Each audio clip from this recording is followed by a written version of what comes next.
The night sky above Puerto Rico was clear and filled with stars.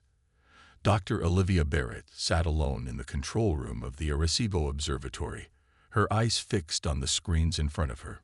Most of her team had gone home hours ago, but Olivia always stayed late. The quiet hum of the machines kept her company as she searched the stars for signals. Just one more hour, she told herself, sipping her cold coffee. Then it happened. A strange sound came through her headphones, not the usual cosmic noise, but something with a pattern.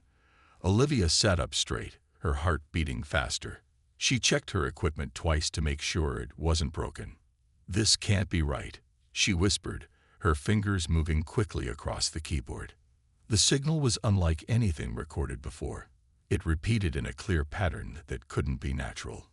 Olivia ran it through every test she knew. After 3 hours of checking, she finally called her boss. "John, I need you to come in now. I found something." Within days, scientists from around the world gathered at Arecibo. They confirmed what Olivia had discovered: an alien signal coming from the edge of our solar system. After a week of work, they decoded the first message from space. It was a call for help. The aliens called themselves the Navari. Their huge fleet of ships was stuck in space near Neptune. Their engines had failed, and they were slowly drifting toward the sun. They had traveled for many years looking for a new home after their planet was destroyed. Now, with only 3 months of power left, the 80,000 Navari on the ships would die without help. "Why contact us?" asked the head of NASA during an emergency video call. "Surely there are more advanced civilizations out there." The answer came the next day. The Navari had been watching Earth for years. They knew humans were still new to space travel, but they also saw something special in us, a willingness to help others, even strangers. Other alien races they knew would not risk helping them. "We have learned your languages," the Navari message said. "We have watched your movies and read your books. We know humans often help those in need, even at great risk to themselves. You are our only hope." World leaders met at the United Nations in New York. Some wanted to ignore the call, fearing it might be a trick. Others argued that humanity had a duty to help. Captain Daniel Ward, who had been to space 4 times, stood before the UN Security Council. "I've seen Earth from above," he said in a calm voice. "From space, there are no borders, no countries, just one world, one people. Now we know we're not alone in the universe, and our first chance to meet another intelligent species comes with a simple question. Will we help them live or let them die?" The room was silent. Then the Secretary General spoke. "If we ignore this call, what does that say about humanity? This is not just about saving aliens. It's about who we are." The vote was taken. Earth would answer the call. Olivia sat in her apartment that night, watching the news announcement. She thought about how her life had changed in just 1 week. The signal she found would change history forever. Her phone rang. It was NASA. "Dr. Barrett, we need you in Houston tomorrow. You're joining Project Lifeboat." Olivia looked at the stars through her window. "I'll be there," she said. The mission to save a dying alien race had begun. The NASA headquarters in Houston was busier than ever before. People rushed through hallways, carrying stacks of papers and talking rapidly on phones. In a large meeting room, engineers, scientists, and astronauts from all over the world gathered around a table covered with plans and models. Samantha Collins stood at the front of the room. Her dark hair was tied back, and she had not slept in 2 days. As NASA's top engineer, she now led the most important project in human history. "We have 90 days to build ships that can reach the Navari fleet," she said, pointing to a map of the solar system. "Normal rockets would take years to get there. We need something faster." Beside her stood Viktor Petrov, a Russian cosmonaut with thick eyebrows and serious eyes. "My country is offering all our Soyuz rockets. China, Japan, and Europe are doing the same, but we still need new engines." The room was quiet. What they were trying to do should take decades, not months. Then a screen on the wall lit up. A face appeared. not human, but clearly intelligent. The alien had smooth blue skin that glowed softly and large, dark eyes.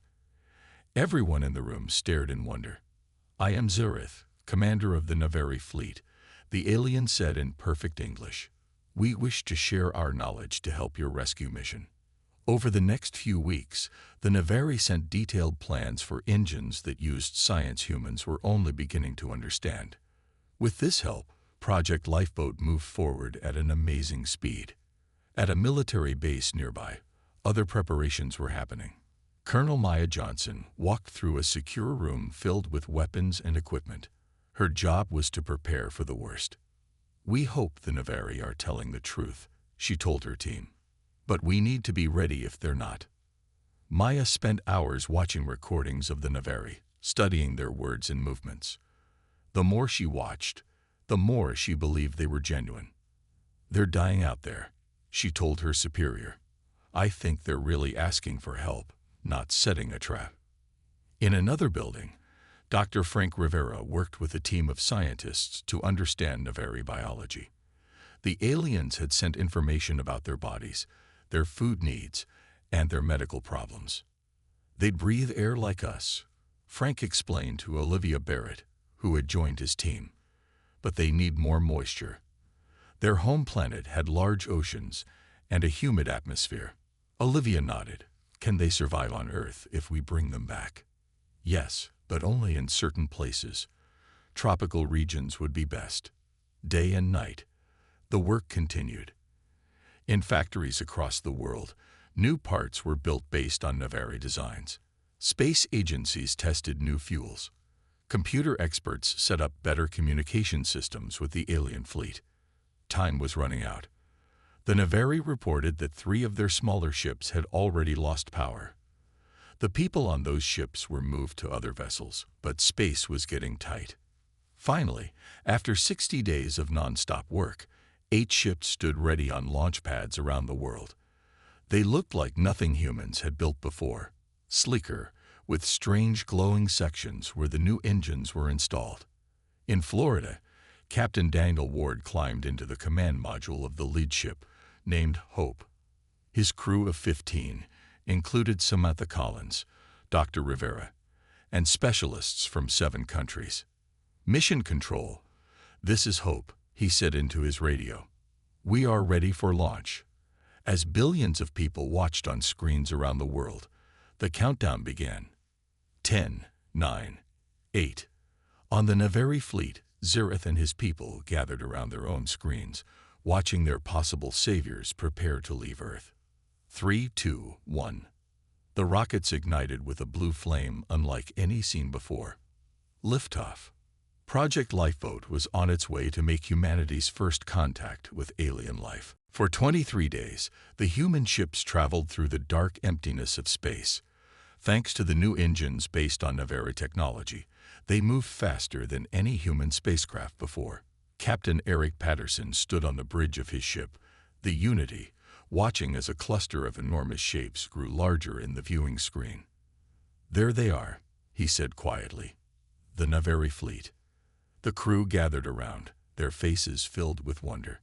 12 massive ships, each one bigger than a small city, floated silently in space. The largest was shaped like a disk with tall towers rising from its surface. Soft blue lights glowed along its sides. "Unity to Navari Command," Eric called through the communication system. "This is Captain Patterson. We have visual contact with your fleet." The screen flickered, and Zurith appeared. The alien commander's skin glowed more brightly than before. "Captain Patterson," Zurith said, his voice filled with emotion. "You have come. Many of my people did not believe humans would truly risk so much for strangers."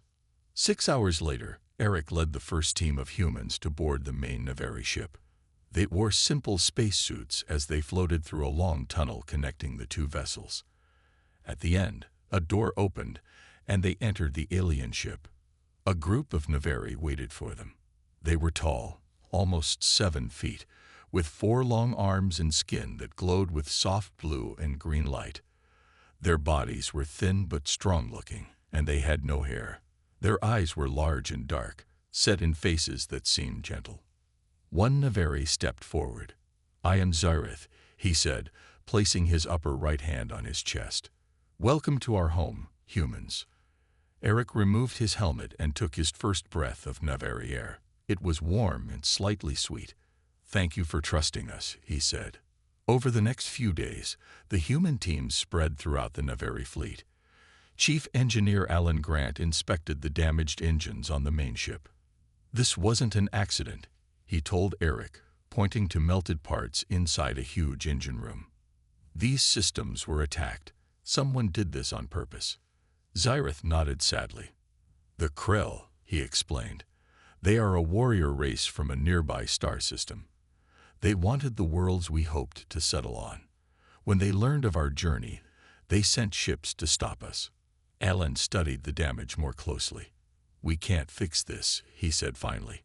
"We'll need to build new engines completely." In another part of the ship, Dr. Lisa Carter set up a medical area. Many Navari children were sick, their normally bright skin dull and gray. Their immune systems were failing after years in space. "I think I can help them," Lisa told their worried parents. "Your biology is different from ours, but not too different." As the humans worked, they learned more about the Navari. The aliens showed them gardens where they grew food, schools where children learned, and a large room filled with glowing crystals. "These are our memory stones," Zyrith explained. "They hold our history, our music, our stories, everything that makes us who we are." He picked up a small crystal and held it out to Eric. "Please, see our world as it once was." When Eric touched the crystal, his mind filled with images of a beautiful planet with 3 moons, vast oceans, and cities built among giant trees. He saw Navari families living peaceful lives before disasters struck their world. In the evenings, humans and Navari shared meals together. The aliens played strange instruments that made music unlike anything heard on Earth. Humans taught them songs and games from their world. Despite the differences between them, a bond began to form. 2 species from different stars, working together against time to save thousands of lives. "We will not fail you," Eric promised Zyrith as they watched human and Navari engineers working side by side. But neither of them knew that danger was already hiding among them, waiting to destroy everything they were building. 2 weeks passed since the humans arrived. The work to build new engines for the Navari ships was going well. Then strange things began to happen. One morning, a power system failed in the human living quarters. That same day, a communication device stopped working during an important meeting. The next day, a small fire broke out in a storage room where engine parts were kept. "This is the 3rd problem this week," Nicole Hudson said as she inspected the burnt room. Nicole was the security chief for the human team, with sharp eyes that missed nothing. Captain Eric Patterson frowned. "Do you think these are accidents?" Nicole shook her head. "No, someone is doing this on purpose." More problems followed. A fuel line broke on one of the human ships. A computer system crashed, destroying important data. Then came the explosion. It happened during the night shift. A loud boom shook the Unity ship, waking everyone. One crew member was hurt, though not badly. The damage was serious. It would take days to repair. "This was no accident," Nicole said, holding up a small, strange device she found in the damaged area. "This was placed here to cause the explosion." Whispers spread among the human crew. Some began to wonder if they could trust the Navari. Officer Ryan Pierce, a tall man with a loud voice, spoke what others were thinking. "How do we know this isn't a trap?" he asked during a crew meeting. "These aliens could be lying to us. Maybe they want our ships. Maybe they want to study us." His words made others nervous. Some crew members began to avoid the Navari. They stopped sharing technology and kept secrets from their alien hosts. Zyrith noticed the change. "Your people no longer trust us," he said to Eric. "Give them time," Eric replied. "Fear makes humans act strangely sometimes." Dr. Olivia Barrett, who had come with the rescue fleet, didn't believe the Navari were behind the problems. She worked with a Naveri scientist named Kilaret to find the truth. If the Naveri wanted to harm us, they could have done it when we first arrived. Olivia told Nicole, "We need to look elsewhere." Together, they began watching everyone, human and Naveri alike. They checked records of who was near each place when problems happened. They studied videos from security cameras. "Look at this," Olivia said one night, pointing to her screen. The video showed a human entering a restricted area late at night. "That's Paul Edwards. He's not supposed to be there." Paul Edwards was a quiet engineer who kept to himself. He had joined the mission at the last minute when another crew member got sick. Nicole checked his background again and found something strange. He doesn't work for NASA. He works for Global Defense Industries, a weapons company. They took their findings to Captain Patterson. "We need to watch him," Nicole said. The next day, they set a trap. They announced a test of a new engine part, but told only a few people the real location. Then they waited. Late that night, Nicole's team caught Paul Edwards placing another explosive device. When they arrested him, he didn't seem sorry. "Don't you understand?" he shouted as they took him away. "My company paid me to get alien technology. The longer the mission takes, the more we can learn from them." The news spread quickly through both human and Naveri crews. The humans who had been suspicious felt ashamed. Ryan Pierce personally apologized to Zirith. "We were wrong to doubt you," he said. Zirith placed a hand on Ryan's shoulder. "Fear is natural when facing the unknown. We have also known fear." With the saboteur caught, humans and Naveri began working together again. But time was still running out. The Naveri ships had less than a month of power left. They needed a breakthrough, and fast. Engineer Samantha Collins hadn't slept in 3 days. Her eyes were red, and her hands shook slightly as she drank her 6th cup of coffee. She stared at the 3D model floating above the table, a design for a new engine that wasn't working in their tests. "We're missing something," she said to no one in particular. A Naveri engineer named Thelev sat across from her. His blue skin had dulled from exhaustion too. "The power source is not strong enough," he said. "Our ships are too large." Samantha looked up at the ceiling, thinking. Then her eyes widened. "The memory crystals," she said suddenly. "How do they store so much information?" Thelev explained that the crystals could hold energy in a special way. They had a structure that humans hadn't discovered yet. Samantha jumped up. "That's it. We can use your crystals to focus our nuclear power. Together, they might be strong enough." For the next 2 days, Samantha and Thelev built a small test engine. When they turned it on, the crystal glowed brightly, and the engine produced twice the power they expected. "It works," Samantha shouted, hugging Thelev without thinking. The Naveri seemed surprised, but then gave her a gentle pat with one of his 4 arms. They showed their design to Captain Daniel Ward and Zirith. "We can build engines strong enough to move the fleet," Samantha explained. "But we need more crystals and special materials from Earth." Daniel nodded. "I'll send half our ships back to get what we need." 4 human ships left the next day, racing back to Earth for the crucial supplies. The clock was ticking. The Naveri had only 23 days of life support left. On Earth, people had been following the mission closely. When they heard about the need for materials, millions volunteered to help. Mining engineer Jack Weber led teams working day and night to get rare metals from deep ocean vents. "The whole world is working together," Jack told reporters as his team loaded crates onto waiting ships. Back at the Naveri fleet, a new danger appeared. A solar flare, a massive burst of radiation from the sun, was headed their way. The Naveri ships had weak shields after years in space. "We need to repair the shield generators," Zirith said, looking worried. "But they're on the outside of our ships." Captain Daniel Ward gathered a team of volunteers. "We'll go out and fix them," he said. "Our suits can handle short exposure."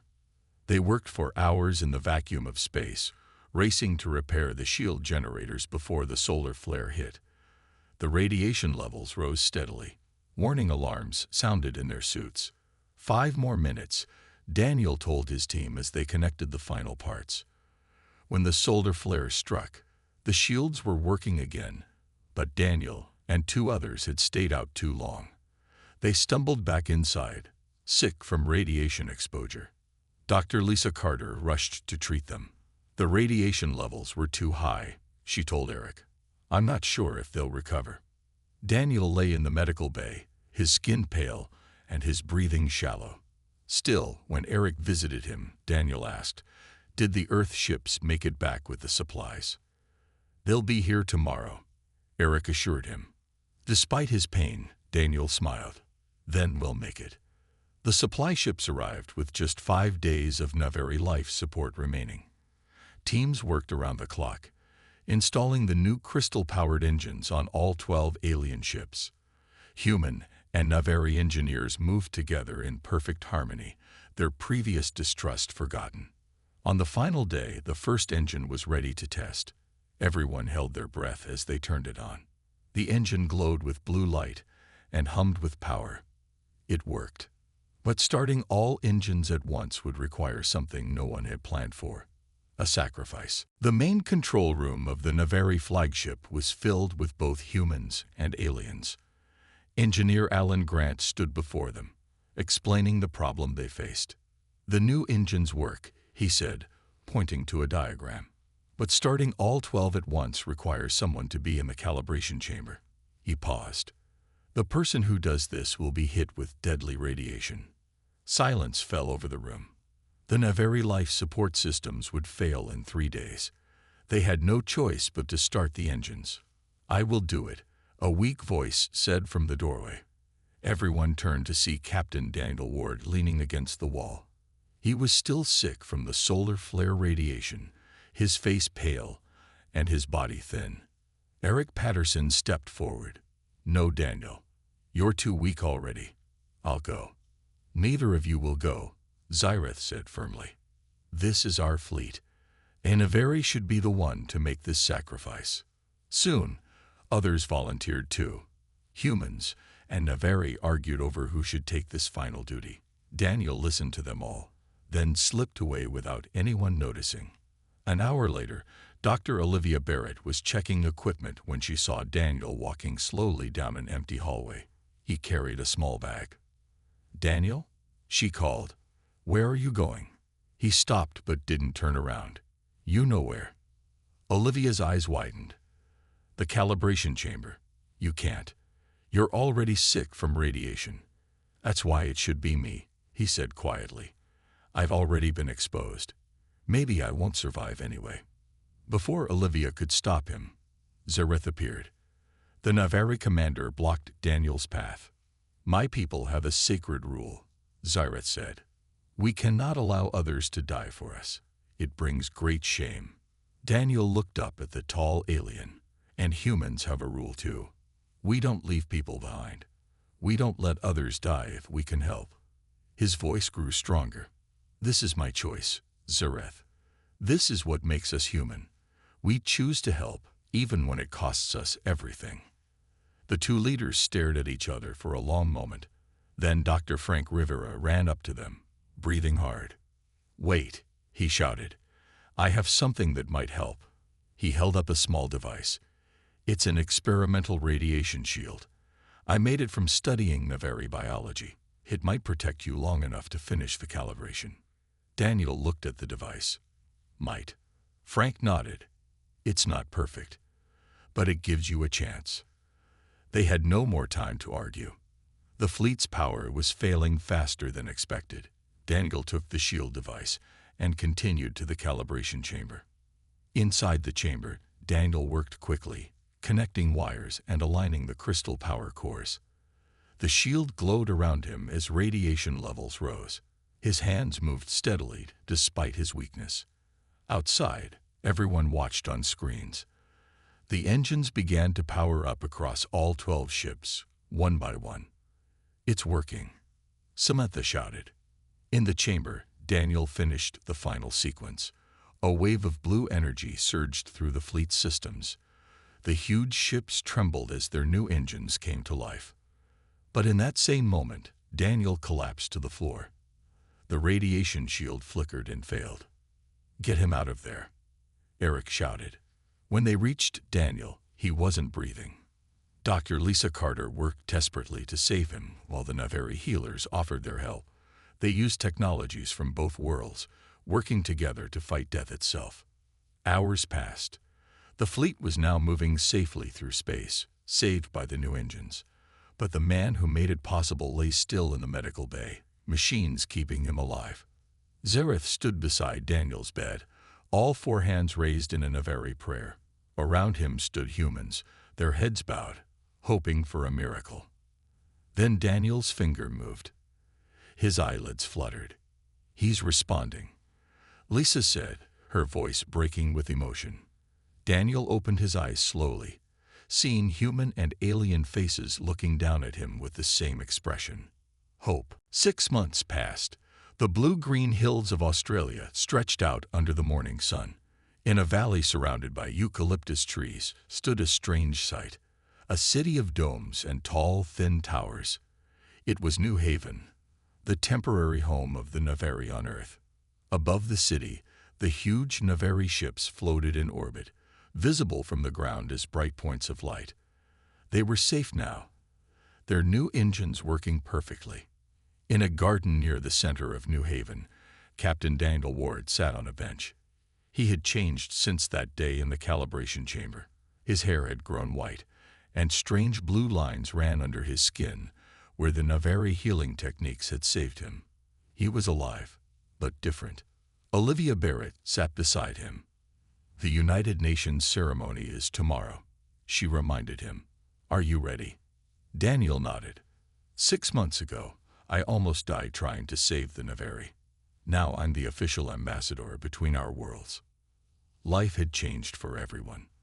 When the fleet arrived at Earth, the world welcomed the aliens with open arms. The Australian government offered land where the climate was similar to the Navari homeworld. Scientists, doctors, and engineers from every country came to help them settle. The next day, a special ceremony took place at the United Nations in New York. Daniel stood with Zareth before the gathered leaders of Earth. The Navari commander's skin glowed brightly with health and happiness. "Today, we honor the friendship between our peoples," the UN Secretary-General announced. "The Navari came to us as strangers in need. Now they are our neighbors and friends." Zareth stepped forward. "We have watched your world for years," he said, his voice carrying through the hall. "But we never truly understood humans until now. Your willingness to risk everything for strangers showed us the true strength of your species." He gestured, and several Navari brought forward a large crystal, glowing with soft light. "This contains all our knowledge," Zareth explained. "Science, medicine, history. Everything we know is now yours. With it, humanity will advance by centuries." The crowd gasped. Such a gift was beyond value. But Zareth wasn't finished. "We must also share a warning. The Krell who sabotaged our fleet are a danger to all peaceful worlds. They have many ships and weapons. One day, they may find Earth." Daniel stood tall beside his alien friend. "Then we will face them together," he said. "Human and Navari, side by side." The ceremony ended with the signing of the first treaty between Earth and another world. Around the globe, people celebrated. In schools, children learned about Navari culture, while young Navari studied human history. 1 month later, Dr. Olivia Barrett returned to the Arecibo Observatory where it all began. The huge dish still pointed to the stars, listening. Her team had upgraded it with Navari technology, allowing it to hear farther than ever before. Late one night, as Olivia sat alone in the control room, a new signal appeared. It wasn't from the Navari. It came from somewhere else, somewhere distant. When translated, the message was simple. "We have heard what humans did for the Navari. Our people seek friendship with those who answer calls for help when no one else will." Olivia smiled as she sent the reply. "Earth is listening, and we will answer." Above her, the night sky seemed different now. The stars were no longer distant and unknown. They were filled with new friends waiting to be found, new alliances to be made. Humanity had answered one call for help, and in doing so, they had changed their place in the universe forever.